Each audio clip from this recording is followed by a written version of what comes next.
Y por último, vamos a hablar de los cuadros, que era el juego que os había propuesto la semana pasada. Son los cuadros más importantes de la historia, así considerados, o por lo menos unos de los más. Y pues vamos a decir cuál era cada cuadro, que yo os había retado a que, según la imagen, supierais identificar qué cuadro era y del autor. Vale, entonces os voy a decir las respuestas y os voy a comentar algún dato importante que es interesante conocer, ¿vale? El primer cuadro era el de la Mona Lisa, o Gioconda se llama también, de Da Vinci. Este cuadro está en el Museo del Louvre de París, que es uno de los más importantes, y se considera la joya de sus colecciones. Mona en italiano antiguo significaba señora, entonces viene de ahí el nombre del cuadro, Mona Lisa. La fama de esta pintura no solo es por la pintura en sí, sino por los misterios que rodean ese cuadro, el robo que sufrió en el año 1911, las reproducciones que se realizaron de él, las múltiples obras de arte que se inspiraron en el cuadro y también las parodias que existen, porque además salió la imagen de la Mona Lisa en programas de televisión, ya no solo salir en programas, sino que la imagen del programa era la Mona Lisa, ¿no? Adaptada, lógicamente, a esa parodia. También se han llegado a hacer un mogollón de memes, que ahora están muy de moda. Entonces, todas estas cosas han contribuido a que se convierta en el cuadro más famoso de la historia. O sea, más famoso del mundo. Y es visitado por millones de personas al año. Bien, el segundo cuadro era La Última Cena de Leonardo da Vinci también. Este cuadro se sigue encontrando en la pared donde originariamente se pintó, que es en el refectorio del convento dominico de Santa María delle Grazie, en Milán, Italia. Y hay un dato importantísimo, que es que fue declarado Patrimonio de la Humanidad por la UNESCO en el año 1980. Multitud de expertos e historiadores la consideran una de las mejores obras pictóricas del mundo. Vamos, hecho importantísimo el que llegara a ser declarado Patrimonio de la Humanidad. Después, el tercero era el Guernica de Picasso, que este sí que lo conocéis seguramente porque lo hemos visto en clase y hemos hablado de él. Bien, el Guernica alude al bombardeo de Guernica en el año 1937 en plena Guerra Civil Española. Fue realizado a petición del gobierno de la Segunda República Española, claro, para ser expuesto en un pabellón español que había en una exposición internacional en París. Entonces lo querían tener allí expuesto para atraer la atención del público hacia la causa republicana, o sea, hacia los ideales de libertad, de igualdad y todo eso, para también acabar con el tema de la guerra y eso.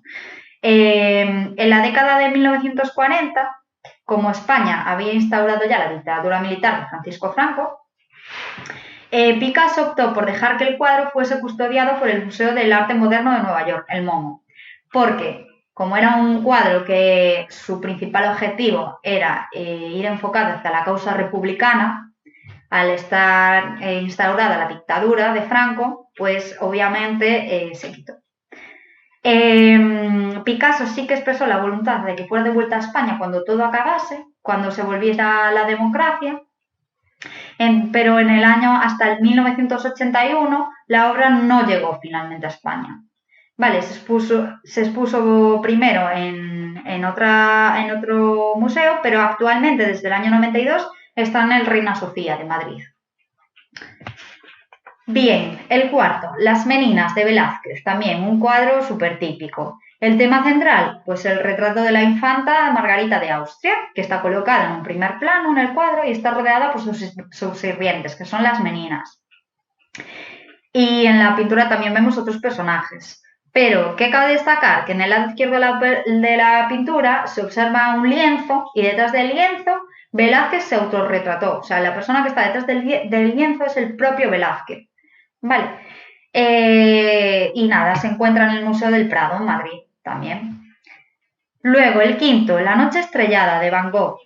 Este cuadro lo realizó Van Gogh en el sanatorio de Saint-Rémy de Provence, donde se recluyó hacia el final de su vida. Estuvo metido en un sanatorio y ahí es donde creó esta obra de arte. 13 meses antes de su muerte, justamente. Se encuentra en el Museo de Arte Moderno de Nueva York, en el MoMA, y es considerado la obra maestra de Van Gogh, o sea, es como su mejor cuadro. y ha sido reproducido en muchas ocasiones también y es conocida como una de las pinturas más famosas de la historia. Bien, el sexto era El Grito, de Edvard Munch. Este también es un cuadro típico. Bien, el tema del cuadro, que todos podemos sentirnos identificados con el mensaje que envía, que es que el humano moderno en un momento de profunda angustia y desesperación existencial, de ahí el grito, ¿no? Esa angustia, esa desesperación. Munch se inspiró en su propia vida atormentada, que tenía pues, una vida un poco trágica, sobre un padre severo, una madre muerta y unas hermanas enfermas, con trastornos bipolares y depresión, alcohol, armas de fuego. O sea, su vida la consideraba como una miseria. Entonces, pues el cuadro iba un poco enfocado por ahí. Hay varias versiones del cuadro y la versión más famosa se encuentra en la Galería Nacional de Noruega, porque el autor del cuadro era noruego, Munch. Otras dos se encuentran en el Museo Munch, en Oslo, también en Noruega, y hay una cuarta versión que pertenece a una colección particular. En los últimos años, la obra se hizo súper famosa porque fue víctima de un montón de robos.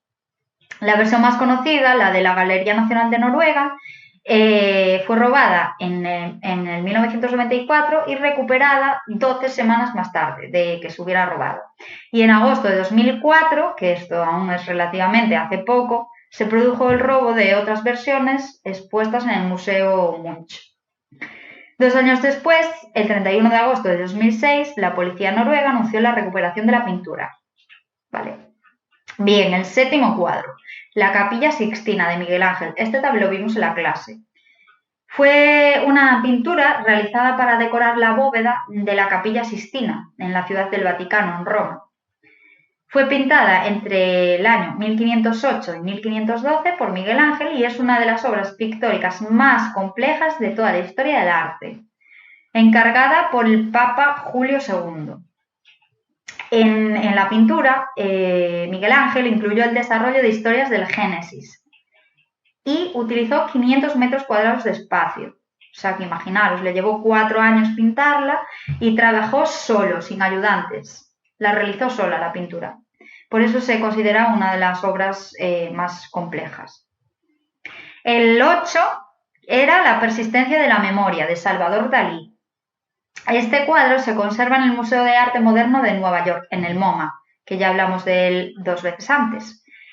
Los relojes, Dalí quería explicar que los relojes, hacer un símil entre los relojes y la memoria. Entonces decía que los relojes, como la memoria, que se han reblandecido por el paso del tiempo. En el cuadro pues, se ve que son relojes perfectamente verosímiles que siguen marcando la hora, supuestamente en torno a las 6 de la tarde. El noveno cuadro, La libertad guiando al pueblo, de Eugène Delacroix. El cuadro se encuentra en el Museo del Louvre de París, como el de la Mona Lisa, y el cuadro simboliza la revolución del 1830, mostrando una escena en la que el pueblo de París se levantan armas contra el rey Carlos X de Francia, contra la monarquía. El rey Carlos X había suprimido el Parlamento por decreto y tenía la intención de restringir la libertad de prensa. Es una revuelta de ciudadanos franceses el cuadro, es lo que representa. Delacroix representa a la libertad como guía que conduce al pueblo, el cual es mostrado con miembros de las clases sociales media y baja. Así también la libertad es alegorizada como una mujer de suma belleza, que es la protagonista del cuadro. Bien, el último cuadro, el 10, era El Jardín de las Delicias, del Bosco. Este es un tríptico. Está formado por 3 partes. Se considera como una de las obras más fascinantes, misteriosas y atrayentes de la historia del arte y forma parte de los fondos de exposición permanente del Museo del Prado de Madrid. Está aquí el cuadro. Y nada más para esta semana, lo que os propongo, en vez de cuadros, pues son músicos. Los músicos considerados los más importantes de toda la historia. No solo músicos, también os he puesto cantantes, femeninas y masculinos. Os digo todos los que os he puesto, aunque los vais a ver en el documento, y a ver si adivináis. Os he puesto las fotos de todos y tenéis que adivinar cuál es cuál. En alguno he puesto una pista porque los que son así, pertenecen más a la antigüedad, pues es un poco más complicado. Os he puesto a Mozart, a Michael Jackson, a Beethoven, a Freddie Mercury, a Aretha Franklin, a Tina Turner, a Madonna, a Antonio Vivaldi, a Janis Joplin, a Stevie Wonder, Elvis Presley, a Bach, a Lennon, a Bob Marley, a Pachelbel, a Kurt Cobain, a Frank Sinatra y a Elton John. Vale, estos son todos los que os he puesto. Y por último, deciros que también he incluido otro acertijo matemático, que a ver si lográis adivinar, que es de cómo haces para que 4 nueves den como resultado 100. Lo veréis también en el documento, ¿vale? ¿Cómo podemos hacer para que 4 nueves nos den 100? Y ahí os rompéis un poquito la cabeza y a ver si os sale la solución. Para la semana que viene os la digo, ¿vale? Y nada, en el documento también os incluí esta semana otra actividad de comprensión lectora, en este caso un romance, y para que lo vayáis leyendo, practicando lectura y trabajando ese tema, ¿vale? Y nada más, por esta semana eso es todo. Espero que os haya resultado interesante, que hayáis aprendido pues, un poquito más. Y para la semana continuamos por la línea de las 9 clases de palabras y haremos alguna cosita más. Vale, así que nada, un saludo para todos y para todas. Espero que esté todo bien o por lo menos lo mejor posible. Nos vemos para la semana.